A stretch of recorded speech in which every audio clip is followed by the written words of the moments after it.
زمان الاجل یا امام۔ اعوذ باللہ من الشیطان اللعین الرجیم، بسم اللہ الرحمن الرحیم۔ وَمَن يُعَظِّمْ شَعَائِرَ اللّہ فَإِنَّهَا مِن تَقْوَى الْقُلُوبِ۔ قبرستان بقیع مدینہ میں عالم اسلام کا پہلا قبرستان ہے کہ جو خداوند متعال کے حکم سے منتخب ہوا۔ جب آپ مدینہ میں پیغمبر اسلام صلی اللہ علیہ وآلہ وسلم کی مسجد میں باب السلام سے داخل ہوں گے اور باب بقیع سے باہر آئیں گے تو آپ کے بالکل سیدھے پیغمبر اسلام کے روضے کی حد جہاں ختم ہوتی ہے اس سے چند قدم کے فاصلے پر جنت البقیع ہے۔ یہ قبرستان بقیع الخرقت کے نام سے مشہور تھا۔ قدیم زمانے میں اسے بقیع الخرقت کہا جاتا تھا۔ بقیع یعنی زمین کا اونچا ٹکڑا، بقیع یعنی باغ، بقیع یعنی ایسی سرزمین جو درختوں سے بھری ہوئی ہو، ایسی زمین کو بقیع کہا جاتا تھا۔ یا بقیع ایک ایسی سرزمین کو کہا جاتا ہے کہ جو گنبدوں سے بھری ہوئی ہو۔ غرقت اس وجہ سے کہا جاتا ہے اسے کہ غرقت ایک درخت کا نام ہے جو کانٹے دار ہے، جھاڑی دار ہے، اور کیونکہ اس زمین پہ یہ درخت بہت زیادہ تعداد میں تھے اس وجہ سے اس جگہ کو بقیع الخرقت کہا جاتا ہے۔ جب پیغمبر اسلام صلی اللہ علیہ وآلہ وسلم مکے سے مدینہ تشریف لائے بعثت کے 13 سال بعد، تو آپ نے آنے کے بعد اس زمین کو منتخب کیا اپنے اصحاب اور اپنے اہل بیت علیہم السلام، اپنے خاندان والوں کے لیے اس زمین کو رہائش کے عنوان سے منتخب کیا اور ہر ایک کے گھر کی حدود کو معین کیا۔ اس کے بعد وقت گزرا اور ہجرت کے 6 مہینے یا 9 مہینے بعد آپ کے عظیم الشان صحابی اسد بن زرارہ یا اسعد بن زرارہ کا انتقال ہوا۔ یہ عظیم الشان صحابی آپ سے بڑی محبت کرتے تھے، حتیٰ کہا یہ جاتا ہے کہ مسجد نبوی کی زمین آپ ہی کی زمین تھی۔ ابھی مسجد نبوی کا کام جاری تھا کہ آپ کا انتقال ہو گیا۔ اسد بن زرارہ کی نماز جنازہ پیغمبر اسلام نے خود ادا کی اور پیغمبر اسلام صلی اللہ علیہ وسلم نے آپ کو سرزمین بقیع میں دفن کیا۔ اس کے بعد 2 ہجری کو آپ کے عظیم الشان صحابی حضرت عثمان بن مظعون کا انتقال ہوا۔ عثمان بن مظعون آپ کے بہت ہی قریبی اور عظیم الشان باوفا صحابی تھے، اہل عبادت تھے، اہل زہد تھے اور اہل بدر تھے۔ حضرت عثمان بن مظعون کا جب انتقال ہوا تو پیغمبر اسلام کو بہت زیادہ صدمہ ہوا۔ آپ نے خود حضرت عثمان بن مظعون کو بقیع میں دفن کیا اور آپ نے ان کے انتقال پہ گریہ کیا اور نشانی کے طور پہ ایک پتھر ان کی قبر پہ نصب کیا تاکہ بعد میں جو بھی خاندان سے انتقال کر جائے یا آپ کا قریبی انتقال کر جائے تو عثمان بن مظعون کی قبر کے پاس اس کو دفن کیا جا سکے۔ حضرت عثمان بن مظعون مہاجرین میں وہ پہلے شخص ہیں جو جنت البقیع میں دفن ہوئے ہیں۔ اسی طرح انصار میں اسد بن زرارہ وہ پہلے شخص ہیں جو بقیع کے اندر دفن ہوئے۔ آپ عثمان بن مظعون مولا کائنات سے بھی بہت زیادہ قریب تھے، آپ بہت زیادہ محبت کرتے تھے مولا کائنات سے، مولا کائنات بھی اسی طرح آپ سے بہت زیادہ محبت کرتے تھے، اور اتنی محبت کرتے تھے کہ آپ نے اپنے ایک بیٹے کا نام مولا کائنات نے آپ ہی کے نام پہ عثمان رکھا، کہ جو کربلا میں حضرت امام حسین علیہ السلام پر شہید ہو گئے۔ وقت گزرتا چلا گیا. اس کے بعد 4 ہجری میں آپ کی چچی فاطمہ بنت اسد کا انتقال ہوا.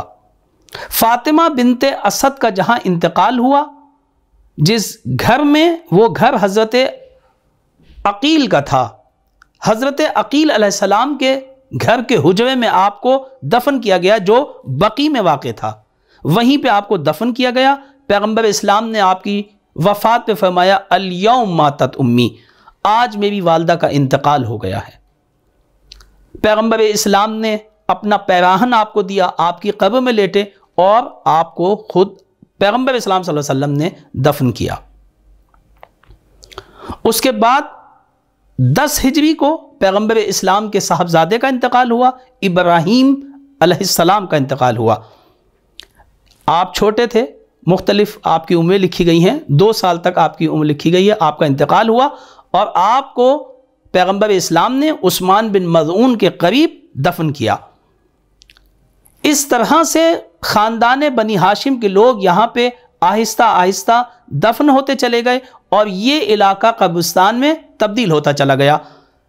اس طرح سے اس علاقے کو مقبرہ بنی ہاشم کہا جانے لگا.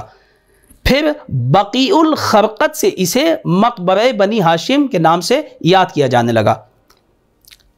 اس کے بعد پیغمبر اسلام کے چچا عباس فاطمہ بنت اسد کے قریب دفن ہوئے. تاریخ مدینہ میں لکھا ہے کہ دفن عباس بن عبد المطلب عند قبر فاطمہ بنت اسد. عباس بن عبد المطلب جو پیغمبر اسلام کے چچا تھے، آپ جناب فاطمہ بنت اسد کی قبر کے پاس دفن ہوئے اور اس طرح سے یہ سلسلہ چلتا رہا. جس چیز نے مسلمانوں کی خصوصاً مومنین کی توجہ کو اپنی طرف مرکوز کیا اور یہ قبرستان پوری دنیا کے مومنین کی توجہ کا مرکز بن گیا، وہ ائمہ معصومین علیہ السلام کا اس قبرستان میں دفن ہونا تھا. اور سب سے پہلے حضرت امام حسن مجتبی علیہ السلام یہاں پہ دفن ہوئے. جس جگہ پہ وہ دفن ہوئے وہ علاقہ بھی گھر تھا جناب عقیل بن ابی طالب علیہ السلام کا.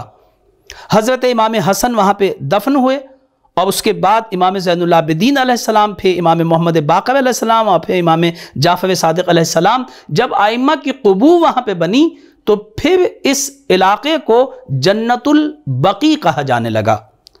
اور یقیناً یہ جنت ہی ہے کہ پیغمبر اسلام یہ فرماتے ہیں کہ معصومین علیہ السلام میں سے، ائمہ معصومین میں سے اگر کوئی شخص کسی بھی زمین کے اوپر دفن ہوتا ہے تو وہ علاقہ، وہ جگہ جنت کا ٹکڑا ہے. اس طرح سے یہ قبرستان جنت البقیع کے نام سے معروف ہو گیا. ایران کے وزیر مجد الملک نے، کہ جنہیں ابو الفضل کہا جاتا تھا، انہوں نے ان مزاروں کے اوپر معصومین علیہ السلام اور ائمہ معصومین علیہ السلام کے مزاروں کے اوپر گنبد تعمیر کیے، مزارات بنوائے، ذریعے نصب کرائیں اور نقش و نگار بنوائے. حتیٰ کہ کہا جاتا ہے کہ خوبصورت پھولوں کے نقش و نگار تھے اور سونا چاندی سے بنے ہوئے تھے. اور جس قبر کو یہ کہا جاتا ہے کہ یہ قبر جناب فاطمہ زہرا کی ہے اور فاطمہ بنت اسد کی بھی اس قبر کو کہا جاتا ہے، یہ قبر، اس قبر کے اوپر پھولوں کی چادر تھی اور اس کے اوپر نقش و نگار سونے اور چاندی کے بنے ہوئے تھے. بہت ہی زیادہ خوبصورت کام ہوا تھا ان مزاروں کے اوپر. حتیٰ کہ ابن بطوطہ نے اور ابن جبیر نے جو 7ویں اور 9ویں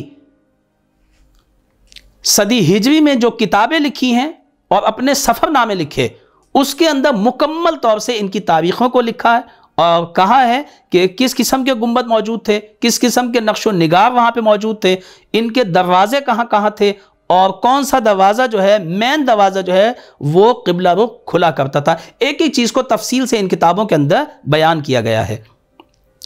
یہ اسی طرح سے مزارات موجود تھے، رونقیں موجود تھیں، یہاں تک کہ 1344 اور 8 شوال کو آل سعود نے مکمل طور سے جنت البقیع کو منہدم کر دیا، خراب کر دیا، اور مسلمانوں کی ہمت دینی کو چیلنج کیا اور ایک کاری ضرب لگائی، اور اس طرح سے انہوں نے خداوند متعال کے اس قول کی پاسداری نہ کی اور بد احترامی کی اور نافرمانی کی کہ خداوند متعال نے فرمایا وَمَن يُعَظِّمْ شَعَائِرَ اللَّهِ فَإِنَّهَا مِن تَقْوَى الْقُلُوبِ، جو لوگ صاحبان تقوی ہوتے ہیں وہی اللہ کے شاعر کی تعظیم کرتے ہیں اور اس کا احترام کرتے ہیں۔